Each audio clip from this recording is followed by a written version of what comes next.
Well, hello there humans and all the other creatures who decided to watch this video. As you can see, I've sat down with my plants and my glory light and decided to talk about my personal ayahuasca journey. And bear in mind, I'm not endorsing you to try any psychoactive substances, which might be not even legal in your country. This video will serve only educational purposes because I figured that there might be many people who want to try ayahuasca and haven't had an experience before, so I just wanted to make an informative video about the precautions and about my journey. So I hope you enjoy watching, and as usual, feel free to give me a like and subscribe to my channel. Let me just start off with what the hell is ayahuasca and why is it important to people in the 21st century. Ayahuasca is an ethogenic brew which is used for thousands and thousands of years by Native Americans in the Amazon basin. It is a key ingredient in shamanic rituals in order to achieve a spiritual experience. It is not to be taken by yourself alone, but in a group of people. The ceremony is usually led by a shaman who has an extensive knowledge of the plant medicine and serves as the spiritual leader of the ceremony.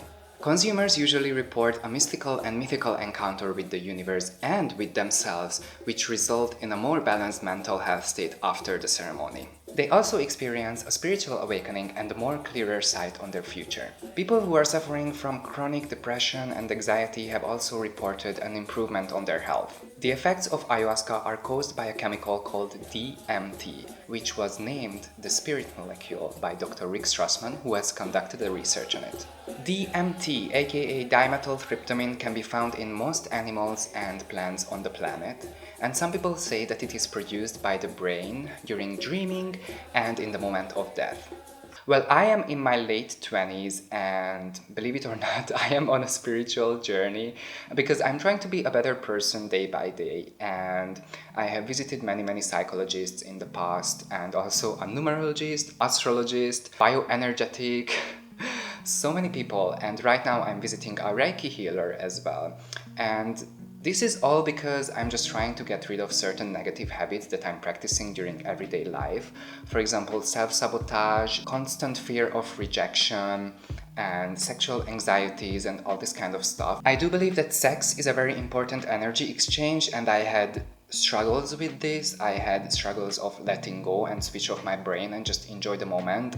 I have heard that ayahuasca can help you because this plant medicine is giving you aid where you really need it. So this is why the experience is different for everyone. And also sometimes I believe that it's healthy to ask yourself, who am I? What am I doing with my life? What's my purpose on earth? You know what I mean?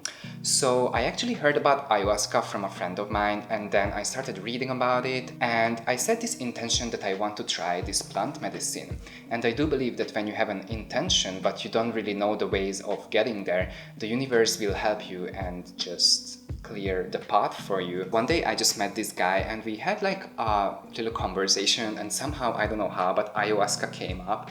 And he said that he did it. He tried it in Costa Rica. And I was like, oh my gosh, you need to give me the name of the retreat. This is how I ended up in Costa Rica in the middle of the jungle, 4 hours away from San Jose. This retreat was a little bit more than 1 week duration, and it included yoga, meditation, and a lot of singing. And I remember the very first song that I sang along with was Look into the Fire, Let Go of All Desire.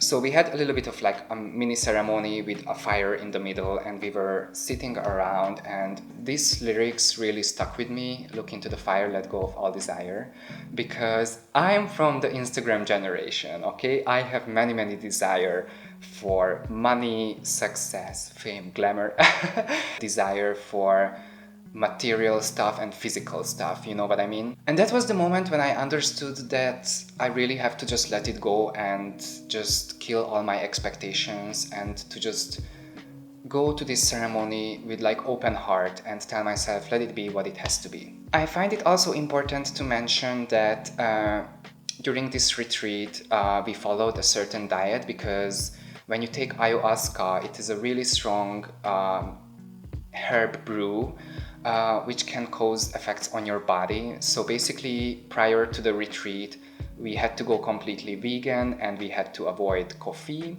and all sorts of caffeine. I had to declare all the medications that I'm taking, even like supplements and stuff, because I don't really have a deep knowledge about this, but what I read just briefly on the internet is that if you are on some sorts of antidepressants or Xanax or something, then ayahuasca can cause adverse effects on your body. So it's better to just like leave everything and to just go to the ceremony with like a cleansed body. During this retreat, we also did a very interesting breathwork exercise, which was basically, there was like a meditative music and we had to breathe like in a very fast pace. And I am going to link a video down below because I actually found a guy on YouTube who explains how can you release naturally stored DMT in your brain by breathwork. During this retreat, I attended 2 ayahuasca ceremonies that were held after the following nights. So I'm just gonna give you a little bit of a description how it looked like.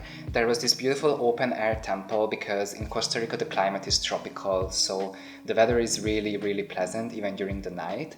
And we just like placed mattresses over there, and in the middle there was this mini altar with some holy water, some crystals, and some sacred herbs. And next to each mattress there was a little empty bowl, because you might have heard that when you take ayahuasca, it's such a strong brew that it causes purging, which to be honest didn't happen with me, so I was like really happy. But some people during the retreat like vomited like really heavily, and this is why I encourage to do this kind of practices in a really safe place. Everyone was wearing white because it was also mentioned in the retreat description to bring white clothes, because this is kind of like, not kind of, but this is a sacred ceremony and you have to go there with like humbleness and with respect. And next to the temple, around like 15-20 meters away, there was a fire that was kept burning throughout the entire night. And every time you took the ayahuasca, like you could go to the fire and to just like stare at it. And I know it sounds weird, but I had like such a Melisandre Game of Thrones flash when she's saying that, oh, the god of light is in the fire, and like look into the fire and like you will see the future and everything. When you're like tripping and you look into the fire and you like have thoughts, just your mind just totally opens up. It's such a profound experience that it's really, really hard to describe.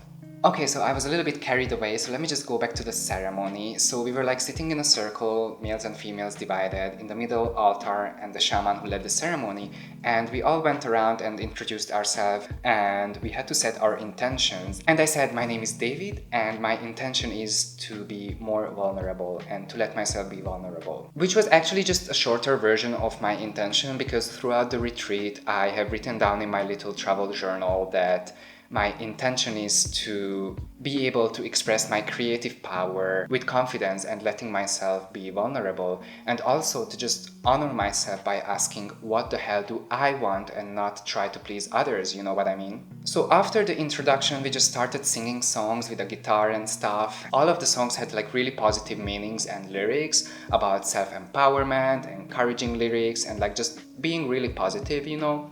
And then slowly we started taking the ayahuasca, because the shaman brought out the cups and the little pot, and then we all stood in line and we continued singing, and then yeah, we just drank one little shot. It's like a little shot cup, like glug glug glug. As I took it, I started to feel really heavy, not sleepy but like heavy. So it's really different to everyone. Like some people start to clap and like sing along to the songs, but I just felt that I just need to lie down on my mattress and like put the blanket up. Sometimes when you take ayahuasca you have these cold and hot rushes, but I was just feeling more cold, so I just wanted to cover up. When I took the second cup and the third cup, I realized that in the past I had many negative experiences with men, and when I tried to look for moments where women hurt me or women were rude to me, I couldn't really find any. For example, back in primary school I was bullied for being gay, and I had like male teachers who were like verbally abusive. I had one particular male teacher who was telling me that I'm a parasite and I'm not gonna be anything in the world. And later on I went to a Catholic school, and then it was full of priests who were like also trying to put me down constantly and like just like put guilt in me, you know. And I had a brother who was like quite violent towards me many times when I was a child, so I just realized that I had so many negative experiences with men, you know? During when you take ayahuasca, like your mind is like so open and you have these ideas, and I don't know, you're just way wiser than you are in your everyday life. And then I just try to revisit all these memories when I'm being hurt, and I just pictured myself being like a little David boy, and I just like went there and like hugged myself and told myself everything is gonna be fine. Now you're like a grown up and you're fine, you're healthy, you're doing fine, you know? And by the way, I'm just sharing this story with you because for this you don't have to be on ayahuasca if you had any negative experience in the past. Just try to meditate and just try to visit that experience again, and just try to heal yourself by telling your younger self that everything is gonna be okay. What my main conclusion was after the first night is that I'm not gonna let men hurt me anymore. Even on today's political climate, there are so many assholes around the world, like starting from Trump, and there are, when you think about men, sometimes there are all these like negative energies come, you know, and we associate being a male with destruction and abuse of power and like Hitler and all these people. And even if you think about it, most of the criminals are male. This is just a simple fact. So I was thinking that maybe this is why I have struggles. Masculine energy can be caring and good and just nurturing, the same as female energy, you know what I mean? I feel that because I had problems with self-esteem and confidence, I didn't really value myself much, and this is why I attracted men in my life that didn't value me back either. I'm not trying to say that I just took ayahuasca and bam, all my problems vanished and I'm cured and I'm woke as hell, you know, this is not how it works. But I feel that ayahuasca put me on a track, put me on a path of healing and growth. And I went on this retreat like 3 or 4 months ago, and right now I'm experiencing something really intimate with someone, which I have never experienced before. And I feel that this is part of the fact that the plant medicine helped me a lot. This is the major thing that I have to be grateful for the first night. And on the second night, it was way more different because there were like other musicians who brought these big drums and guitars and stuff. So the music was way more upbeat and way more louder and way more powerful. So I felt that the music is penetrating all my senses, guys. I felt that penetrating senses that I'm not even aware of that they exist, you know what I mean? I was just lying down in my little cocoon mood, you know, with my blanket on top of my head, and I realized that I'm going to delete this word from my vocabulary, maybe, because in the past I used to be like so hesitant, like in my everyday life. For example, I used to purchase a pair of shoes and then regret it after. So I realized that there's no maybe for me. Like, the old David used to try things, and the David now is just doing things, not trying things, you know? And I told myself during the second ceremony that it's okay if I can't make a decision right now, you know? Like, this is maybe why I was hesitant in the past, because I thought that I have to make decisions quickly. But the truth is that you don't have to make decisions quickly, you just have to make them firmly. When I used the toilet and then I looked into the mirror, I felt just so beautiful. Like, I was just staring at myself in the mirror, and I thought that I can achieve everything. Like, the confidence level that I had in that moment, I felt attractive in the mirror, but I also felt this pure beauty, that's way beyond the physical experience. I felt that I'm staring into my soul. First time in my life during this retreat, I felt absolutely loved and accepted, because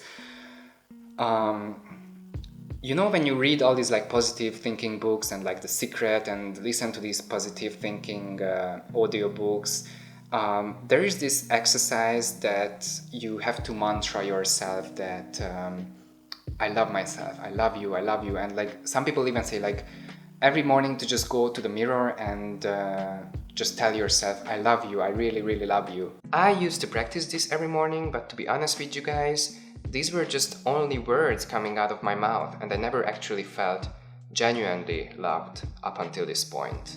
If you cannot love yourself, how the hell will others love you, you know? So that was the most important learning outcome for me during this retreat. And as I said, like 3 or 4 months passed since I came back from Costa Rica, and I feel more balanced, and just overall, like, I stopped with the stupid voices in my head, questioning, like, am I doing it right? Am I doing it wrong? You know, I just go with the flow now, and this was my healing process thanks to ayahuasca. And I thank you for watching this video, and if you reached to this part, then congratulations, because this was a long ass video. And as usual, please subscribe and like this video, it really helps me out. And yeah, just let me know in the comments below if you had such a similar experience, and if you have any questions, I'm happy to answer them. See you in my next video. Bye!